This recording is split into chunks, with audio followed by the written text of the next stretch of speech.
we don't want people to feel like they're incompetent. We don't want people to feel like failures or losers. And what you get with that is saying, oh, that person feels hurt, they're upset that they lost. Let's go console them and make them feel better and tell them that they're a winner too. Here's a consolation prize for your efforts. No, it don't work like that, because as you can see now, what we're doing is we're placing feelings over facts. And when you place feelings over facts, you run into a spoiled society who becomes entitled, and they believe that they aren't supposed to experience the realities that they don't like. I want to focus on an important topic that widely gets ignored, and that is our mental health. Many brothers are out here suffering an immense amount of psychological pressure, exhaustion, stress, emotional turmoil, and it's affecting their mental health in so many ways that far too many of us are dying at a rapid pace. And many men truly believe that they have no help, no true help that they can receive. Of course, it's easy to say that we can go and get professional help, but you have to ask yourself, how many brothers are really truly comfortable seeking psychiatric help from someone that they truly don't know, that they totally don't confide in? And even if the meetings with this professional person is confidential, how do they know for sure that the information they're divulging to this professional will actually be kept secret? I'm telling you this from personal experience. I am a brother who suffers from PTSD. My PTSD occurred while I was in the military. Many brothers do suffer from this. And the aspect of our mental health does get ignored, because what are men are being told in society?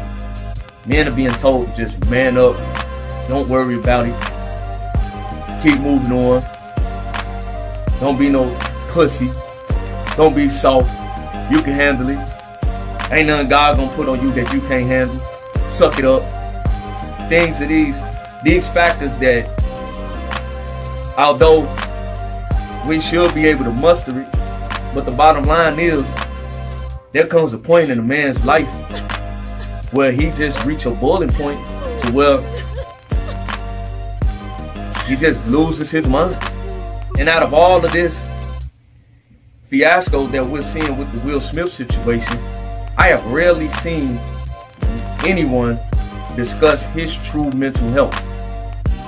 If you study Will Smith's life, this man is suffering traumatic experiences as a child. But he's not the only one.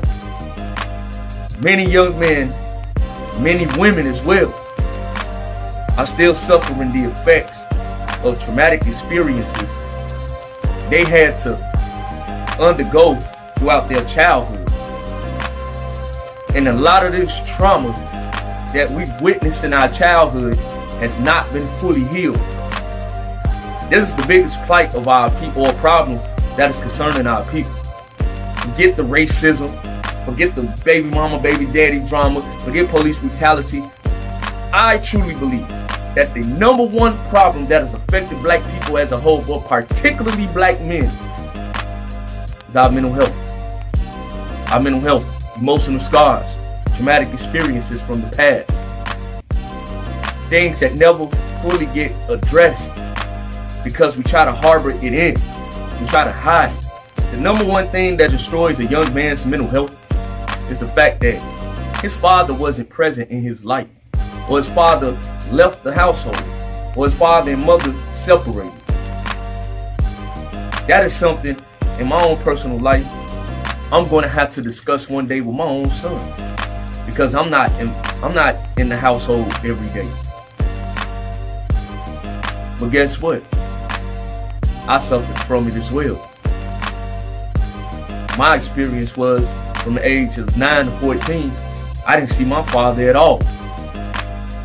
That had a profound effect on me, because at the end of the day, I didn't deserve anything for my father to just leave. And although my father and I did patch that up, the fact of the matter remains, it scarred me for a whole lot of years. I didn't get it resolved. are carried on that burden. And many men are carrying the burdens of their childhood. Many men are dealing with such immense pressure from society that it wears a man down throughout the course of time.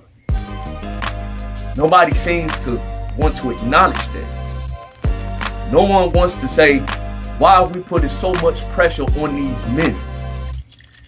Now, of course, as men, we can overcome a lot of pressure.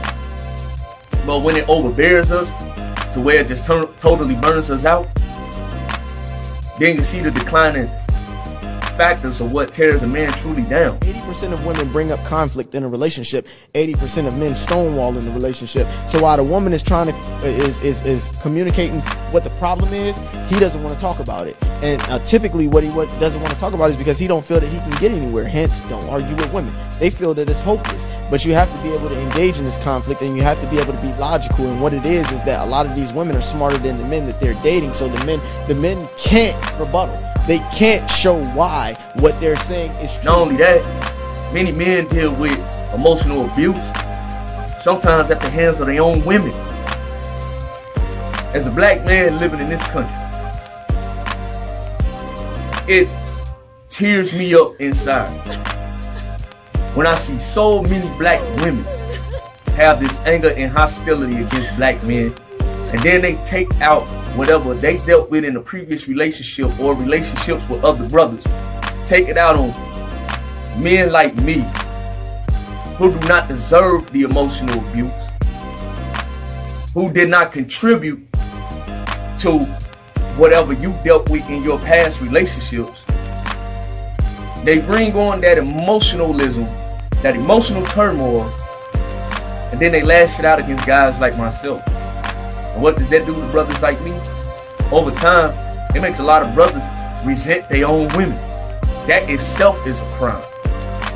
But nobody truly understands where the man comes from. We all favor the woman's side, and don't get me wrong, any woman that suffers any form of abuse from a man, you have every right to get not only the necessary help that you need, but you do deserve some type of sympathy. Because if I had a daughter, I wouldn't want her to suffer no abuse from any man. But I do have a son. And I don't want my son to grow up in a world believing that it is a woman's right to treat my son as if my son is beneath her. Many women do not acknowledge or understand that the things that they put on a man can burden a man so much that when he responds angrily, sometimes violently, they do not acknowledge that that man is truly crying out for help, but he doesn't have the necessary tools in order to get the proper help that he needs. So in return, he has to respond in violence. Why is that? Because oftentimes violence is what they were raised around. Violence is what they're accustomed to. Violence is what they saw and were later taught as the solution to solve any problems. Later on, when they become adults and they do something violently that may result in the death of another person or put them in prison, then they begin to acknowledge that resorting to violence was the wrong answer. But how did many of these brothers get to this level? They got to this point because their mental health was totally ignored. Now, brothers, we are proponents of our own psychological crisis as well,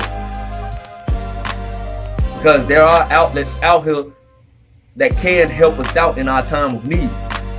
But many of us ignore it because we hold on to this stigma that we'll just get through it. Brothers, it's okay to go get help. It's okay to share the tale too, man. It's okay to reach out to your fellow brother, your fellow friend, your fellow family member, and just truly express what is on your mind. It is okay to let out your thoughts and your feelings and your emotions. What you have here are men who are highly successful, desirable, and accomplished, and aware that they're highly successful, desirable, and accomplished. These men have options that have earned the right to say that they're the shit if they feel like saying they're the shit. the reasons that women like them in the first place. However, when these men don't conform to a woman's way of thinking and behaving the ways in which she feels he should behave, and put her on a pedestal, tell her she's always right, and treat her like a Disney fairy tale, he becomes a narcissist. Because that's what a narcissist is. A man who holds a woman accountable and tells her, no, I'm not wrong and I'm not apologizing. You're the one who's wrong and need to make the adjustment. And if you aren't willing to, I have part of being a man is speaking what's on your mind, speaking truth. But if something is bothering you or hurting you, express that. Let it out. Protect your mental health at all costs. Men deserve to be happy as well. Women deserve to be happy. Men deserve to have a peace of mind. Women do too. Men deserve to live a happy life the way they see fit. Men don't deserve to go through a lot of emotional and mental abuse simply because other people have gone through traumatic experiences and they deprive themselves of getting the necessary help, counseling, and guidance that they truly need within themselves. As a collective, black people, we're very traumatic people. We're holding on to so much pain, so much hurt, so much anger. And we don't want to acknowledge it because we don't want to admit that we're weak. Every person at one point in time in life comes to a weakened mindset. Every person at one point in time has a boiling point to where they feel so low at the bottom. And it's okay. We are human. We're not going to be Superman and Superwoman all the time. Even your greatest basketball and football players, there comes a time when Father Time kicks in and they got to lead the game. This is what you got to do in order to build up your mental health. And especially if you have children. It's unfair to your children to have a piss poor mental capacity or mental mind state and try to raise a child with that damaged mentality. If it wasn't for me acknowledging that when my son was a baby, I wouldn't be doing this video right now. I probably would have committed suicide. But I had to acknowledge that I had a problem and I was willing to get the necessary help that I needed. I still go to counseling. Why? Because it's beneficial for me to get the proper help that I need so that I'm able to live my life happily. And brothers, you deserve to live a happy life. You deserve peace. You deserve to be successful, not only financially, but emotionally, spiritually, mentally. Take advantage of getting the proper help you need with the resources that's out there. I'm not saying this to promote no mental health facility or mental health provider. No, I'm doing this because I truly care about my brothers. And even though right now I'm personally going through the loss of a close family member, but I have to continue to stay strong. I have to continue to be a positive and productive man. But if I'm ever going through a drought psychologically, trust and believe, I will take time away from this. I will take time away from the world, and I will get the necessary help that I need.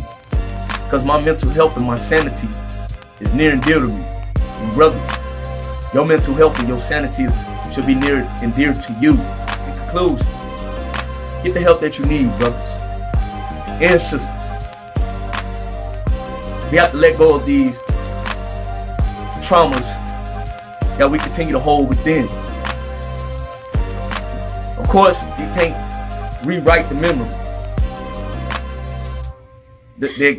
Whatever happened, it happened.